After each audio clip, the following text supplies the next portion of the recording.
Hello, this is Dr. Amir Mirwan from University of Bariatrics. Thank you for watching our short presentation on adjustable gastric bands, the Use It or Lose It campaign. Adjustable gastric bands are one of the four main operations that are offered here in the United States. The U.S. marketing for the bands occurred back in the early 2000s as an alternative to the gastric bypass. It was a technically simpler operation. Surgeons could learn it pretty quick. It had a short learning curve, mostly done as an outpatient basis, and the recovery was fast. This was a huge selling point for these adjustable bands. And they had existed, however, in overseas prior to coming to the U.S. The two companies that sold the bands, the Allergan lap band and the Realize Swedish band, aggressively marketed these, as did many physician and marketing practices, which promoted them all over the place, especially down here in Southern California. However, over time, an increasing rate of problems were seen in terms of slippage, erosion, dysphagia, which means hurting to eat, people having esophagitis, they're not losing as much weight, and just as importantly, the medical issues were not going away.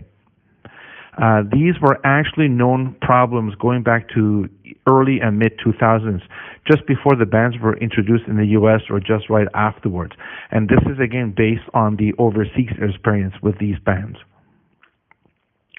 Over time, the odds of keeping the band goes down, either because patients are having band problems, they can't take it, it really bothers them, or they're just not losing weight. So we tell patients that on average, you have an 85 to 100% chance of requiring an operation on a lifetime basis after you've had the adjustable bands done. Over time, what was seen in the U.S. was an increasing rate of complications. It got to a point that it went under investigation at state and federal levels. And it got to a point that the market was just not there for it. And the two companies that were aggressively marketing them and selling them stopped doing so. Allergan sold it to a different company. They dumped it on them, and Realize band, the Swedish band, was no longer imported to the United States by Ethicon. I am happily one of the small group of surgeons which never offered it in spite of a fellowship training to do so, because I knew the bands were not going to work for most patients, and the data for that, as I mentioned, existed going back to early 2000s. If you're one of the thousands which have these bands done and you're wondering what to do now, that you're not doing well with it or having problems or it's just not working, this presentation is geared towards you. Bottom line, use it or lose it. If you're one of the minority that's doing very well, you're being followed up aggressively, you're getting it adjusted, you're seeing the dietitian all the time, you know what complications to look out for, and everything is going well, then you might want to keep the band in, because at least at this point, the benefits do outweigh the risks. However, if you're one of the overwhelming majority, which is having problems with reflux, heartburn, vomiting, pain on eating, food getting stuck, abdominal pains, you can't eat healthy food, so you have to revert to eating high-caloric junk food, you may want to consider getting it out. You're one of those patients who are not being followed up, you're not seeing the dietitian, you have not had it adjusted in years because simply every time you adjust it, it causes more problems, or it's just getting too expensive to get it filled every time. And you've definitely developed maladaptive nutritional intake, and you're having problems that you may or may not recognize that are related to having the band.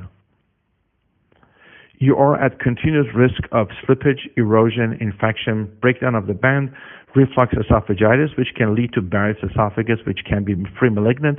You can get megaesophagus, where things behind the band dilate up to the point that the esophagus loses its pliability and flexibility, and the bands cause a significant amount of scarring where they're at, right at the gastroesophageal junction.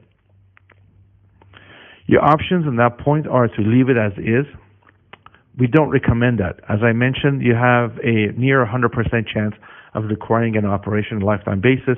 The longer these bands stay in, the more problems they cause, and the more difficult it is to get them out. Concerns that patients express are, well, if I get the band out, I can't have another operation once it's removed. That is not correct. Patients can have a revisional procedure done after the bands are removed. I will gain a lot of weight back and I may not lose it again.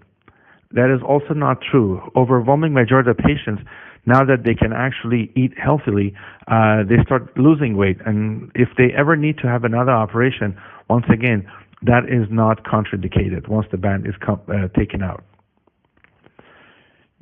Your main option is to get rid of it.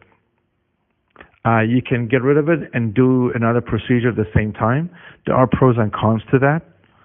Or you can have it just out and either in the future get another bariatric procedure done or not get anything done at all. Again, that option does exist as well, and there's pros and cons to that as well.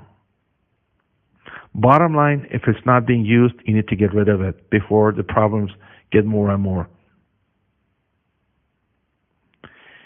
If this is something you'd like to consider more, please feel free to contact us through our website, universitybariatrics.com, or call us at the number listed. You have many options. We'll go through all of them with you. And you're also welcome to attend one of our bariatric surgery seminars where we'll discuss the other operations as well. Thank you.